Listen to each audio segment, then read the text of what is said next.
السلام علیکم ورحمۃ اللہ وبرکاتہ۔ میرا نام ڈاکٹر کامران صابری ہے۔ میں نیفرولوجی کنسلٹنٹ ہوں، شہر علی گڑھ، اتر پردیش، انڈیا۔ میرا موضوع ہے حج کے دوران صحت کے تعلق سے جو باتیں ہیں وہ آج میں آپ سے ڈسکس کروں گا۔ حج کے دوران ظاہر ہے کہ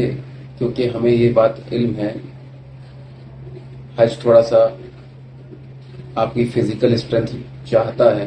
تو ہر شخص چاہتا ہے کہ اپنے صحت کا خیال رکھے اور اچھی صحت میں ہی حج ہو جائے۔ اسی لیے عام طور پہ لوگ تذکرہ بھی کرتے ہیں کہ حج جو ہے انسان کو ینگ ایج میں کر لینا چاہیے۔ وہ البتہ بات دوسری ہے کہ ہندوستان میں لوگ اولڈ ایج میں ہی زیادہ تر جاتے ہیں، اور اب تو خیر ینگ ایج میں بھی جانا شروع کر دیا۔ جہاں تک سوال ہے صحت کا، اس میں ایک جو سب سے امپورٹنٹ چیز ہے وہ ہے شہر کا الگ ہو جانا۔ الگ مطلب موسم کا الگ ہو جانا، شہر کا الگ ہو جانا، فضا کا الگ ہو جانا۔ ہندوستان سے زیادہ گرم ہے سعودی عرب، اور اس گرمی میں کچھ چیزیں ایسی ہیں جس چیز کا ہمیں سمجھنا بھی ضروری ہے۔ میں دو باتیں کرنا چاہوں گا۔ پہلے تو ایک بات تو یہ ہے کہ ہم پہلے ان لوگوں کے بارے میں ڈسکس کریں گے جن کو پہلے سے کوئی بیماری نہیں ہے، جو صحت یاب ہیں، 40 سال، 30 سال اور اس سے کم، یا پھر 50 سال، جن کو ڈائبٹیز، بلڈ پریشر، اس طریقے کی مختلف بیماریاں نہیں ہیں۔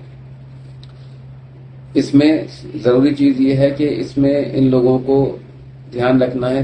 3-4 قسم کی جو چیزیں شکایتیں ہو جاتی ہیں حج میں، ان میں سے ایک تو ہے کھانسی، نزلہ، زکام۔ دوسرا ہے پیٹ خراب ہو جانا کبھی، اور کبھی کچھ کسی قسم کے درد ہو جانا گھٹنوں میں، پیروں میں۔ جہاں تک کھانسی، نزلہ، زکام کا سوال ہے، اس کے لیے میرا آپ سے خاص ریکویسٹ ہے کہ آپ ٹھنڈے پانی کا استعمال اتنا ٹھنڈا کریں جتنا آپ کو سہولت لگے۔ زیادہ ٹھنڈے چیزوں کا، چاہے وہ کولڈ ڈرنک ہو، چاہے کوئی بھی ایسی چیز ہو، اس کا استعمال نہ کریں، نہ شوق میں، نہ کسی بھی وجہ سے۔ بات صرف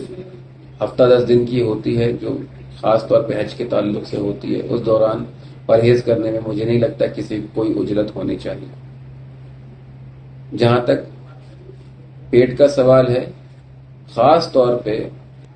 ان 5 دنوں میں ہمیں اس بات کا خیال رکھنا ہے، یا پھر میں کہوں گا کہ ان 5 دن سے کم 10 دن پہلے آپ اس چیز کا خیال رکھنا شروع کر دیں کہ آپ کوئی بھی ایسی چیز نہ کھائیں جو پیٹ میں ہیوی ہو، جو تیل مسالے ہیں، گوشت ہے۔ ظاہر ہے کہ جو بھی اویلیبل ہے وہ تو ایک الگ سلسلہ ہے، لیکن اگر مل بھی رہا ہے آپ کو گوشت یا تیل مسالے، تو کم مقدار میں کھا کے آپ گزارا کر لیجئے، اور زیادہ سے زیادہ فلوئڈ انٹیک کیجئے، مطلب جوس لے لیجئے، پانی پیجئے، خوب دودھ پی لیجئے۔ وہاں پہ لبن ملتا ہے، اس کا استعمال کر سکتے ہیں آپ۔ تو اس میں یہ ہوگا کہ آپ تیل مسالے نہیں کھا رہے ہیں زیادہ، اور زیادہ گوشت نہیں کھا رہے ہیں، اور اپنا فلوئڈ انٹیک آپ کا ایڈیکویٹ چلے گا۔ وہاں پر جوسز بہت اچھے ملتے ہیں، شوگر فری بھی ملتا ہے، اس کو بہت اچھی طریقے سے آپ سب جگہ اویلیبل ہیں، تو آپ خرید سکتے ہیں، پیجیے آرام سے۔ کھانے کا اس لیے خاص طور پہ خیال رکھنا ہے۔ جہاں تک سوال ہے 5 دنوں کے حج کا، وہاں پہ پچھلے سال بھی اور اس سال بھی انشاءاللہ تعالی کھانا اویلیبل تھا، اور جس کیمپ میں آپ موجود ہیں اسی کیمپ میں وہ ڈسٹریبیوشن ہو رہا تھا، چاہے مینا کی بات ہو، چاہے عرفات کی بات ہو۔ تو میں نے پرسنلی یہ ایکسپیرینس بھی کیا کہ وہاں پر لوگ خاص طور پہ کولڈ ڈرنکس ٹھنڈی پی رہے تھے، اور کھانا بھی تھا اس طریقے سے۔ تو میرا آپ سے درخواست ہے کہ آپ کھانا بھی کم مقدار میں کھائیں، فلوئڈز پئیں، پانی خوب ملتا ہے، زمزم بھی ملتا ہے، اور بھی چیزیں ہیں جو آپ اپنے آپ سمجھ سکتے ہیں چیزوں کو، اور وہاں پر اسی حساب سے اپنے آپ کو ایڈجسٹ کر لیجیے۔ کچھ لوگوں کو کچھ تکلیفیں ہوتی ہیں، وہ اس کا تذکرہ میں بھی تھوڑی دیر میں کرتا ہوں، جیسے پیشاب کی ہے، کسی اور چیز کی تکلیف ہوتی ہے۔ لیکن یہ ہے کہ پھر بھی میں کہوں گا پانی خوب پیجیے، اور کھانے کی مقدار تھوڑا سا کم کر دیجئے، چاہے منا کی بات ہو رہی ہو چاہے عرفات کی بات ہو، پانی خوب پیجیے گا، لیکن پانی کو بالکل اوائڈ نہیں کرنا ہے کسی بھی صورت میں۔ جہاں تک چیسٹ انفیکشن کا سوال ہے، کھانسی نزلہ زکام، تو بہتر یہ ہے کہ آپ ماسک پہنیے، کہیں ایسی جگہ پر ہیں آپ جہاں پر بھیڑ زیادہ ہے۔ اے سی بھی ہے تو بہت زیادہ اے سی کول کرنے کی ضرورت نہیں ہے، جہاں پہ آپ پاسبلی اس کو ٹیمپریچر کو مینٹین کر سکتے ہیں۔ جہاں پہ آپ کے اختیار میں نہیں ہے، میں اس جگہ کی بات نہیں کر رہا ہوں، لیکن جہاں پہ پاسبل ہو سکے بہت زیادہ ٹھنڈے اے سی میں رہنے کی ضرورت نہیں۔ اب بات کرتے ہیں درد کی، جو کبھی کبھی کسی کو چلنے پھرنے میں ہونے لگا یا گھٹنوں میں ہونے لگا، ٹانگوں میں ہونے لگا، اس کے واسطے بھی میں آپ کو بتاؤں کہ فلوئڈ اگر آپ کا انٹیک اچھا رہے گا تو اس میں درد کی شدت میں کمی رہے گی۔ میں یہ نہیں کہہ رہا ہوں کہ درد بالکل ہی نہیں ہوگا، شدت میں کمی رہے گی۔ جہاں پر پانی کی کمی شروع ہوتی ہے وہاں پر ان بیماریوں کی شدت بڑھ جاتی ہے، تو اس لیے بھی ضروری ہے اس بات کو سمجھ لینا آپ لوگوں کو کہ آپ پانی خوب مقدار میں اچھی طریقے سے پیتے رہیے۔ باقی اگر آپ کو کچھ درد وغیرہ ہوتا ہے تو پھر ظاہر سی بات ہے لوکل پریکٹیشنر وہاں پہ جو بھی اویلیبل ہو، ڈسپینسریز ہوتی ہیں وہاں پر آپ اپروچ کر سکتے ہیں، وہ آپ کو پیراسیٹامول کی گولی یا پھر کوئی ایسی آئنٹمنٹ دے سکتے ہیں جس سے آپ کو سہولت ملے۔ اب بات کرتے ہیں ان لوگوں کی جو بیمار ہیں پہلے سے، روزمرہ کی زندگی میں کچھ نہ کچھ دوائیں کھا رہے ہیں، چاہے وہ ڈائبٹیز کا مریض ہو، بلڈ پریشر کا مریض ہو، یا کچھ لوگوں کو کڈنی کی پریشانی ہوتی ہے تھوڑا بہت، کچھ لوگوں کو پیشاب کی پریشانی ہوتی ہے۔ ان لوگوں کے تعلق سے ضروری بات وہ جو پہلے بتائی ہیں میں نے آپ کو، وہ تو اپنی جگہ پر صحیح ہے، مطلب کھانے کا ظاہر سی بات ہے ان کو خیال ان کو بھی رکھنا ہے۔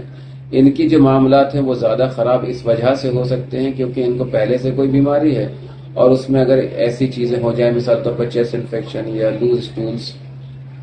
تو پھر اور پریشانی بڑھ سکتی ہے۔ ان کے درد کے معاملات ایسے ہیں کہ گھٹنوں میں ویسے ہی تھوڑا بہت درد ہوتا ہے پیروں میں، اب اس میں بھی بڑھ جائے گا تو مشکل ہوگی، مشقت ہوگی۔ تو اگر آپ کو اپنی صحت کے حساب سے لگتا ہے کہ آپ کو بہتر یہ ہے کہ آپ ویل چیئر کا استعمال کریں تو اللہ کے واسطے آپ ویل چیئر کا استعمال کیجئے گا، کیونکہ ورنہ پریشانی زیادہ بڑھ جاتی ہے کبھی کبھی، اور پھر ہو سکتا ہے کہ آپ حج کے ان 5 دنوں میں آپ کو ہلنا بھی مشکل ہو جائے، ایسا نہ ہو کم سے کم۔ جہاں تک دل کے مریضوں کا سوال ہے تو ایگزرشن تو ظاہر ہے حج کے دوران ہوتا ہے، ایگزرشن سے تعلق مطلب چلنا زیادہ ہے۔ میٹرو سے اگر ٹریول کر رہے ہیں تو آپ یہ بات کا خیال رکھیے کہ میٹرو میں نیچے لفٹ بھی اویلیبل ہے، اب لفٹ پہ بھی اگر بھیڑ ہے تو بھی آپ سمجھیں کہ چلنے کے لیے آپ چڑھ پائیں گے، اگر آپ میٹرو میں چڑھنے کے لیے ریمپس ہیں چڑھ پائیں گے تو چڑھیے گا، نہیں تو انتظار کیجیے گا۔ بہتر یہ ہے جو بھی چیز ہو وہ سکون سے رہیے۔ کھانا کم کرنے کے ساتھ آپ کی شوگر کیسی چل رہی ہے یہ آپ کیلکولیٹ کیجیے، کیونکہ اگر میں آپ سے یہ کہہ رہا ہوں کہ حج کے 5 دن کے دوران شوگر امپورٹنٹ سمجھ لینا اس لیے بھی ہے کیونکہ کھانا آپ کم کھائیں گے تو ہو سکتا ہے شوگر فلکچویشنز بھی ہوں، تو تھوڑا بہت اس کے تعلق سے بھی آپ کو اپنی سمجھ 5 دنوں حج کے 5 دنوں سے پہلے ہی ڈیولپ کرنی پڑے گی کہ کم کھانے سے میری شوگرز کے کیا حالات ہیں۔ تو ہو سکتا ہے آپ کو اپنی دوا اس لمحے پر تھوڑی سی تبدیل کرنی ہو۔ اس کے واسطے آپ چاہیں تو آپ اگر عزیزیہ میں ٹھہرے ہوئے ہیں تو وہاں پہ